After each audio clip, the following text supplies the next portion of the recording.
ఇంకొకటి మేడం, ఇప్పుడు మనకి పార్వతీ పరమేశ్వరులు మొత్తము ఈ అష్టదిక్పాలకులు నవగ్రహాలు అన్నీ కూడా భగవంతుడి కంట్రోల్లోనే ఉంటాయి కదా. మరి మనము ఎందుకు నవగ్రహాలని పూజించాల్సి ఉంటుంది అని మీరు చూడండి.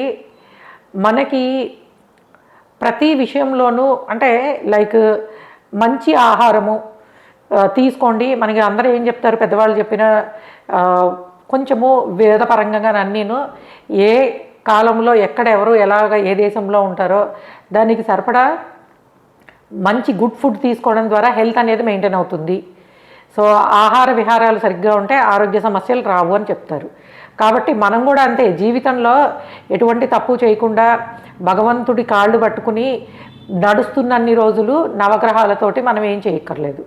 కానీ వైరల్ ఫీవర్లు, హెల్త్ ప్రాబ్లమ్స్ వచ్చినప్పుడు, లేదా ఒక యాక్సిడెంట్ అయ్యి సర్జరీ చేయాల్సి వచ్చింది, అప్పుడు మనం ఏం చేస్తాము, డెఫినెట్గా డాక్టర్ దగ్గరికి వెళ్తాం.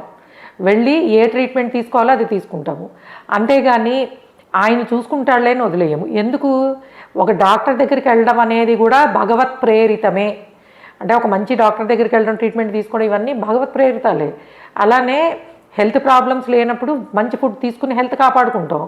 ప్రాబ్లం వచ్చినప్పుడు, ఇప్పుడు వైరల్ ఫీవర్ వస్తే యాంటీబయాటిక్స్ తీసుకుంటాం కదా, అలా అని చెప్పి మంచి ఆహారం తీసుకుంటే నాకు తగ్గిపోతుందని అనుకోము. అలానే జీవితంలో సమస్యలు వచ్చినప్పుడు మనము ఎంత భగవత్ భక్తిలో సాధనలో, ఎందుకంటే మనం అంత ప్యూర్ కాదు. ఫస్ట్ థింగ్ అర్థం చేసుకోవాల్సింది, మనం ఏమీ భగవంతుణ్ణి శ్రద్ధతో భక్తితోటి పూర్తి స్థాయిలో ఏం పూజించట్లేదు. మనకు అన్ని కోరికలే ఉంటాయి.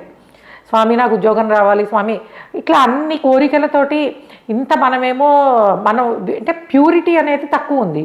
అలాంటప్పుడు ఏమవుతుంది, తప్పకుండా కొన్ని అంటే ఇమ్మీడియట్ రిలీఫ్ కోసం ఇప్పుడు వచ్చిన ప్రాబ్లమ్ని మీరు అనుభవించేయాలి అని అనుకుంటే డోంట్ డూ ఎనీ రెమెడీస్. నేను అదే చెప్తాను. కొంతమంది మేము కర్మను పాటిస్తామండి, మేమేం చేయమంటే మీ ఇష్టం చేయకండి. కానీ సమస్యని ఇది చేయలేని వాళ్ళు ఉంటారు, భరించలేని వాళ్ళు ఉంటారు, భరించే శక్తి లేని వాళ్ళు ఉంటారు. వాళ్ళ జాతకంలోనే వాళ్ళ సెన్సిబిలిటీస్ ఎక్కువ ఉంటాయి. అప్పుడు ఏమవుతుందంటే గ్రహశాంతులు చేసుకోవాలన్న అనుగ్రహం కూడా జాతకంలోనే ఉంటుంది. సో కాబట్టి అది ఎవ్రీథింగ్ ఈజ్ రిటర్న్, కాకపోతే ఎవ్రీథింగ్ ఈజ్ మాయా. సో మొత్తం అన్నీ కూడాను మనము ఎంత, ఇప్పుడు చూడండి సినిమా చూస్తాం మనము, అదంతా యాక్టింగ్ అని మనకి తెలీదా? వాళ్ళందరూ మేకప్ చేసుకుని డిఫరెంట్ లొకేషన్స్లో ఉండి చేస్తున్నారని మనకు తెలుసు. కానీ ఎంత ఇన్వాల్వ్ అయిపోతాం, హ్యాపీనెస్ బాధో ఏదో తీసేసుకుంటాం కదా. అంటే ఒక సినిమానే మాయలోనే పడ్డప్పుడు జీవితం అనే పెద్ద